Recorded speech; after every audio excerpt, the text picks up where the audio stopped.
Reykjavik, cuyo nombre significa bahía humeante en islandés, es la capital de Islandia.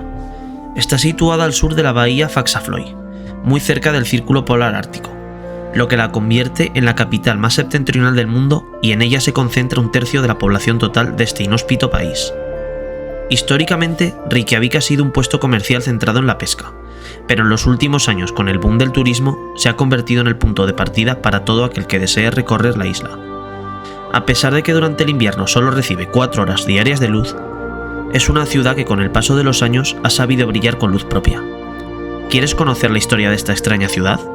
Pues comenzamos.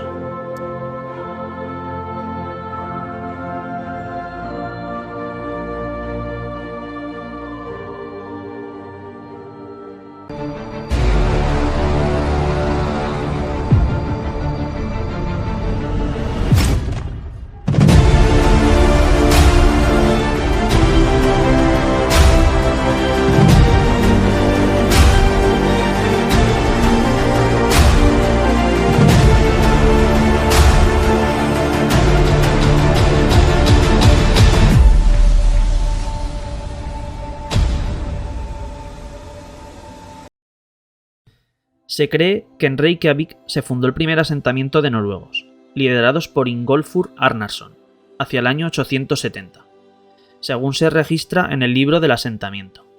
La ciudad recibió el nombre de Reykjavik, que significa bahía humeante en islandés, debido a los vapores de las fuentes termales. Reykjavik es mencionada en las fuentes medievales como una tierra rural. Sin embargo, en el siglo XVIII comenzó la industrialización y, por lo tanto, el crecimiento urbano. Los gobernantes de Dinamarca apoyaron ideas de una industria doméstica en Islandia, que ayudaría a traer el progreso tan esperado a la isla.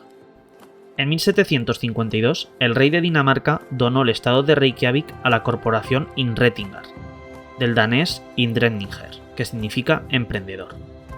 En la década de 1750 se construyeron varias casas para albergar algodón, industria que fue el mayor empleador en Reykjavik, y la razón de su existencia durante varias décadas. Otras manufacturas de Innréttingar eran la pesca, la extracción del sulfuro, agricultura y construcción de barcos.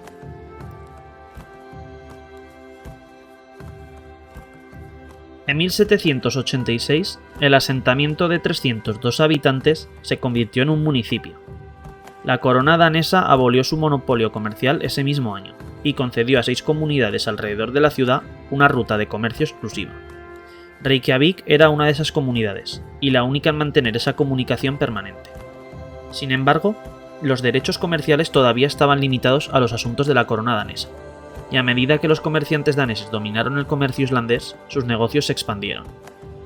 Después de 1880, el libre comercio empezó a extenderse a todos los países, y fue creciendo la influencia de los mercantes islandeses.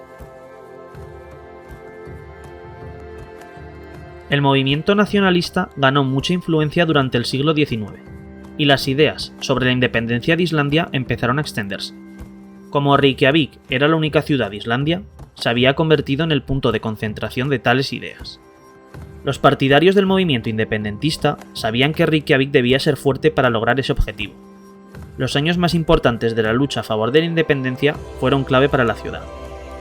En 1845, el Alþingi, la Asamblea General que los islandeses habían creado en el 930, fue reabierta, esta vez en Reykjavik, después de haber sido suspendida varias décadas atrás en Þingvellir, su ubicación original. En aquel entonces, el Alþingi cumplía las funciones de una asamblea consultiva, que sugería al rey las acciones a tomar respecto a diferentes temas del país. La ubicación del Alþingi en Reykjavik hizo que ciudad se convirtiera efectivamente en la capital de Islandia.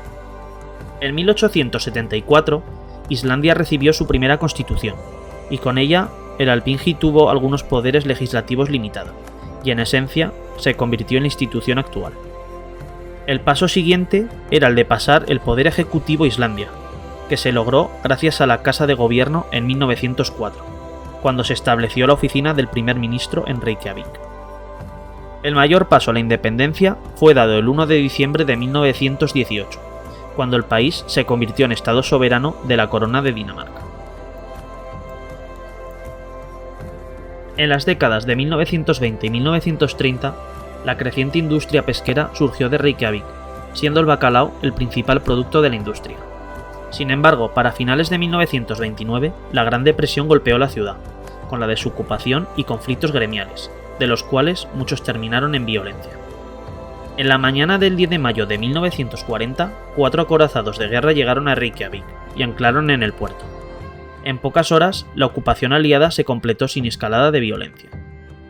El gobierno islandés había recibido de parte del gobierno británico el pedido para la ocupación, pero esta siempre había sido declinada, basándose en la política neutral adoptada por el país. En los siguientes años que quedaban de la Segunda Guerra Mundial, los soldados británicos y posteriormente estadounidenses construyeron bases en Reykjavik. El número de soldados extranjeros en la ciudad era equivalente a la población actual de la ciudad. Los efectos económicos de la ocupación fueron muy positivos para la ciudad cuando se desvanecieron los efectos de la Gran Depresión, y la demanda aumentó como nunca antes. Los británicos construyeron el aeropuerto de Reykjavik, que todavía opera, y los estadounidenses construyeron el aeropuerto internacional de Keflavik, a unos 50 kilómetros de la capital. El 17 de junio de 1944 se fundó la República de Islandia, y un presidente elegido por voto popular asumió las funciones del monarca danés. En los años de posguerra, el crecimiento de Reykjavik se fortaleció. Un éxodo de campesinos empezó a poblar la ciudad, principalmente debido a las mejoras en la tecnología de la agricultura, que redujo la fuerza laboral de aquel sector y debido a la explosión demográfica provocada por las mejores condiciones de vida en Islandia. La migración a Reykjavik estaba formada principalmente por jóvenes que llegaron a la ciudad para alcanzar el sueño de Reykjavik, y con el tiempo la capital se convirtió en la ciudad de los niños. La planificación urbana se modificó de manera muy notable con la construcción de complejos habitacionales en las zonas de los suburbios. En 1972, Reykjavik fue sede del Campeonato Mundial de Ajedrez entre Bobby Fischer y Boris Spassky. En las últimas décadas, Reykjavik se ha convertido en un centro importante de la comunidad global. En 1986 fue sede de la cumbre entre Ronald Reagan y Mikhail Gorbachev, remarcando el nuevo estatus político de Reykjavik. La desregulación del sector financiero y la revolución informática han contribuido a una nueva transformación de Reykjavik, siendo estas áreas los principales empleadores de la ciudad. Reykjavik es el principal centro de la literatura y de la música de Islandia, y ha contribuido a la cultura con famosas personalidades, los escritores Halldór Laxness y Arnaldur Indriðason, o la cantante Björk, y la banda de rock Sigur Rós.